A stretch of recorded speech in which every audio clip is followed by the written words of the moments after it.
Okay, so next up we have Hardy Macia, who's running for U.S. Congress, and that's Representative 2.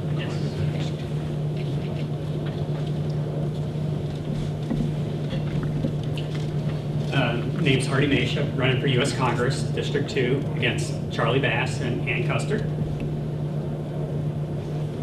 I'm a small business owner. I have a software development company that creates iPhone apps and Android apps. I've been doing this for 19 years now.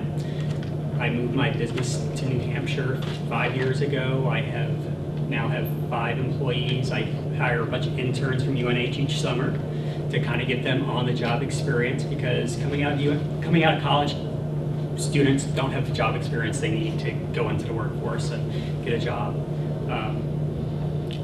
Doing that. So I'm running as a libertarian. So for those that don't know what a libertarian is, libertarians believe in basically they're socially accepting and fiscally responsible, so fiscally conservative. So we need to balance the budget. We can't afford a $1.3 trillion deficit year after year. We can't afford a $16 trillion debt. And I'm not going to get up here and blame it just on Obama, because the Republicans and Democrats are both equally to blame for this. The Republicans probably gave us $7.5 trillion, Democrats $8.5 trillion, whatever, but they're both equally to blame for it. And now our debt is 100% of our GDP. So that's usually a pretty big warning sign in most countries, whether it's Portugal, Spain, Greece, that our economy is going the wrong direction, our government's going the wrong direction. When I got involved in politics in 1992 with Ross Perot. And what I liked about Ross Perot was he was up there, he was saying things that he was different from the Republicans and the Democrats, and he was focused on balancing the budget. All the same issues from 92 still apply to us today. We still need to balance the budget. So what Ross Perot did, though, when he got included in the debates, was he focused the issue on balancing the budget. And what happened was we had a Republican Congress and President Clinton who ended up balancing the budget for us. And this is, okay. All right, so now we'll open it up to questions. Okay, so Marty, if you're elected, what will be your highest priority? Balancing the budget. So I have 3 priorities. So the first one is we need a balanced budget. We need a balanced budget in 2013, not a balanced budget in 30 years or 40 years, like the Paul Ryan plan. Republicans are like, oh, we need a balanced budget. They're full of it. They're not going to balance the budget anytime soon. They're just going to keep spending like they have been spending. So balanced budget, end the wars. We need to bring the troops home. That's all the wars, every place we're at. We need to cut the budget 43%. And to cut the budget 43%, we need to look at all the programs, and that's social programs, and that's military too. So if we cut the military spending by 43%, which is what would be needed to balance the budget, that would take us all the way back to 2003 levels. So I think we were safe enough in 2003 that we probably can figure out a way to cut 43% out of the military budget to get to a balanced budget, so that we don't have a collapsed economy. Because if our economy collapses, or we hit hyperinflation, or just superinflation, then we're not going to be able to even to afford to take care of the people that need taken care of, whether that's Medicare, Medicaid, Social Security. We need to take care of the problem of the budget right now. Great. Okay. And what is your preferred tax policy? Okay. Well, our current tax policy sucks. I'm a small business owner. It's costly, it's complicated, and it's corrupt. It's costly because it costs taxpayers anywhere between $300 billion and $600 billion every year just in compliance costs. So that's paying for your tax software, your accountant, all the time you spend filling out your 10W40, your 1040 form. And even the IRS agents don't know what's involved in the tax code. If you call them up, you have a 50-50 chance of getting the wrong answer. So it's definitely costly. It's complicated because the IRS agents don't even know what's in it for the most part. It's 70,000 pages of tax code and regulations. And it started out as only 100 pages, so we need to simplify the tax code. And corrupt. We have hundreds or thousands of lobbyists per each congressional candidate down in DC to focus on the tax code. And they're trying to get every single loophole they can get in for big corporations, for special interests, and that's something else that we need to get rid of. So my solution is we need to overhaul the entire federal tax system. And that's payroll tax, personal income tax, corporate tax, dividends tax, estate tax, death tax, even the tariffs. And I would like to see a single national consumption tax, which one of the plans that's proposed out there right now is called the Fair Tax. And you can go to fairtax.org to learn more about it. And it's a simple consumption tax, which is about 120 pages total. And it becomes one tax. It makes it a lot easier to comply with, and it's only a tax on the end goods. So any services or goods, that's the only time it gets taxed. So we get rid of double taxation also. So if you go to the store, you buy that $1 bottle of water. Right now, there's about 23 cents out of the dollar of hidden taxes in it. That's part of that payroll taxes and corporate taxes that they just shove into it. You don't even see it. So the other thing, really nice thing the Fair Tax does is it makes all these taxes transparent. And as one tax, it's simpler, but it makes these hidden taxes transparent so everyone can see how much their government's costing them. And they're going to be shocked because it costs a lot. It's in the price of every single good. And what is your position on the Patient Protection Affordable Care Act? Obamacare? Obamacare, Okay. otherwise known as. Obamacare, we couldn't afford it.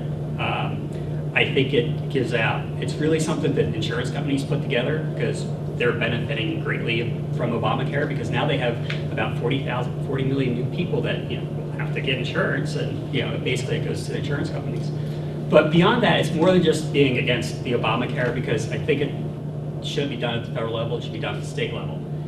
Secondly, you go back just 6 years ago, Bush passed the largest entitlement program in history with his prescription drug plan. So we have both Obamacare by the Democrats, Bushcare or Bush's prescription drug care by the Republicans, and two huge entitlement programs, neither of which we can afford, which is one of the reasons why we've gone from about an $8 trillion debt.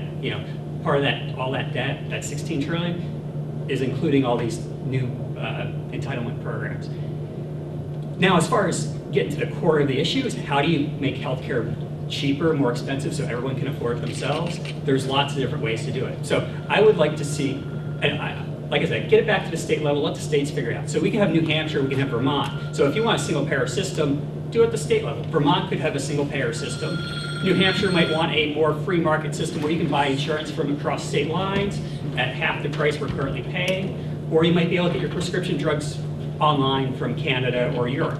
So there's lots of different ways to make it cheaper. Again, and transparency is a big thing. Doctors don't know how much things cost. So if you go to your doctor, they're like, oh, you need a CAT scan. You can go to Concord, Keene, the hospital there, to try to get a CAT scan, but it might be like $4,800, which is how much it cost my wife to get the CAT scan last time she did. But if you were to call around the state, there's a place in either Nashville or Salem that's doing the same CAT scan for like $500. So it's definitely one of those things that consumers know how much things cost, they can shop around, and having the insurance companies part of this, whether it's the government or the insurance companies, it's putting a middleman in there that gets rid of that, the hurt, I guess you can call it, of, or the price, the shock of the sticker or the price tag for these different things. You shop around for an oil change, you would shop around a little bit more for health insurance if we let the states have more ability in that way. Great, and what is your position on the USA Patriot Act? Repeal it. So this is another issue I disagree with President Obama on. It should be repealed. We should have never passed it. They should have read the bill before they passed it. And the Patriot Act, the National Defense Authorization Act, these are both bills that need to be repealed. They infringe on our civil liberties without doing a damn thing to protect us. After 9/11, you had to secure the cockpit doors of the planes. That would prevent any new 9/11.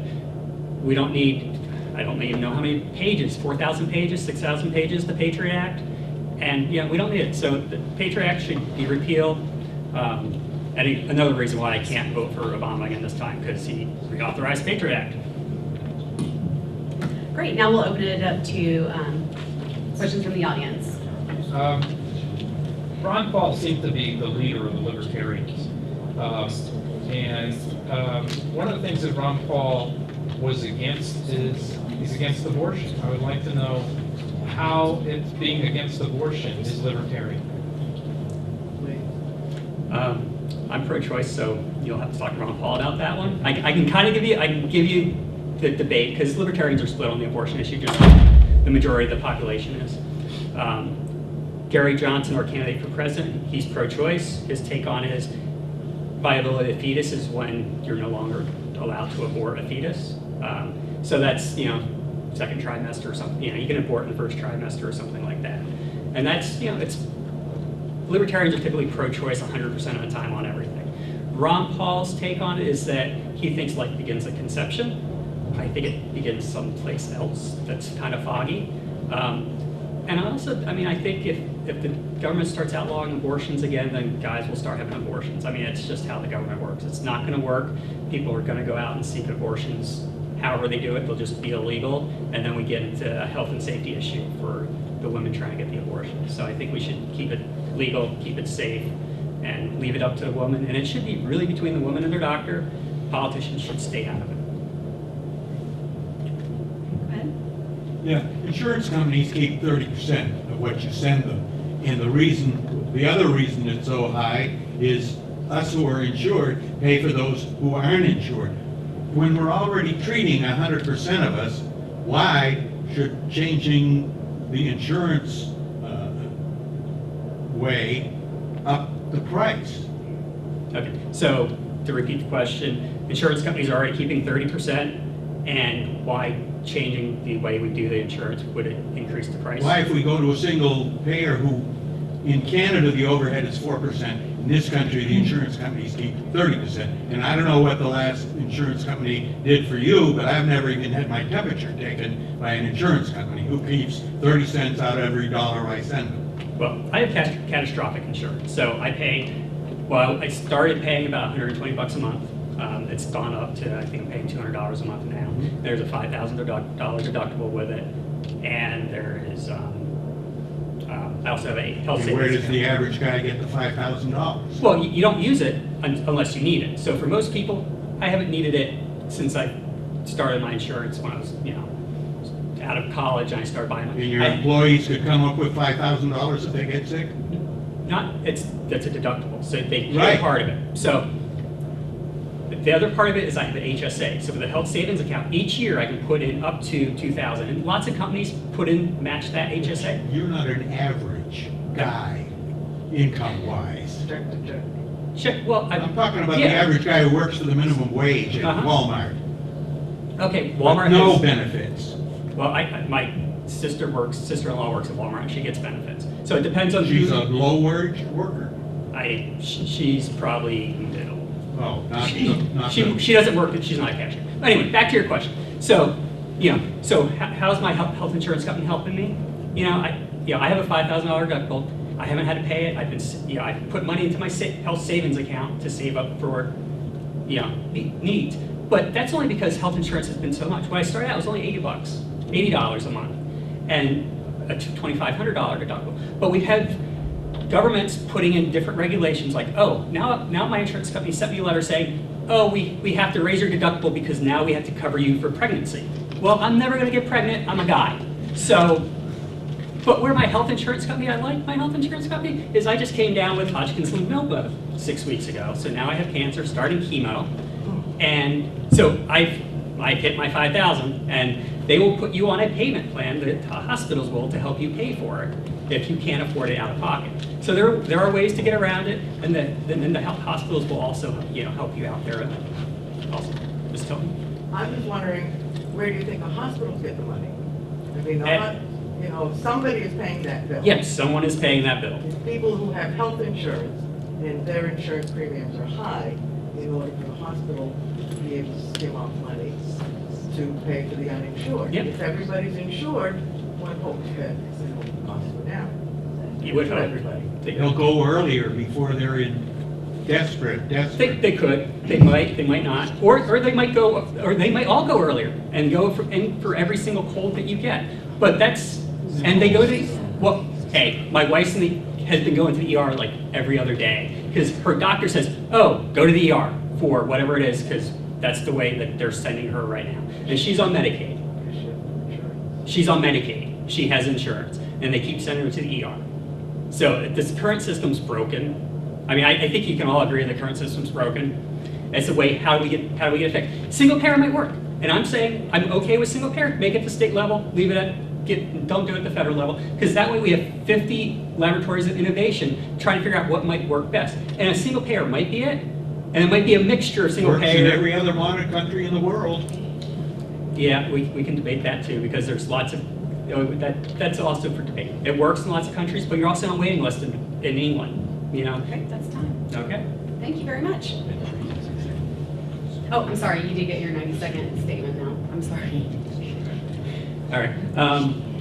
So my website is hardymacia.com, HARDYMACIA. I'm a Libertarian candidate for Congress in the 2nd District. My top issues, balancing the budget, ending the wars, bringing our troops home, and then fixing our corrupt, costly, complicated tax system. Which, one of the other benefits of it, it's actually, the fair tax is actually a green tax system, so it encourages people to recycle, reuse. It also would bring jobs back here, because no longer are companies going offshore for everything, because the United States will be the place to incorporate again, and that's where all the companies will want to bring their jobs back, because the fair tax, what it does is there's no business-to-business tax anymore. So they are now 23-30% more competitive with countries overseas. So you're more competitive with China or Japan or wherever you're trying to compete with. So that's another benefit of the fair tax.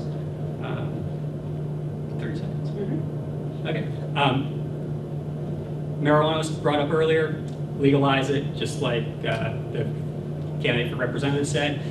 But Obama, he's increased raids on medical marijuana facilities. Another reason why I won't vote for Obama this time around. It's something, and I think it needs to happen at the state level. We have 3 states passing voter initiatives this election. If a state sends it down, like with alcohol prohibition, the other states will follow, then we'll finally get it at the federal level. Thank you all.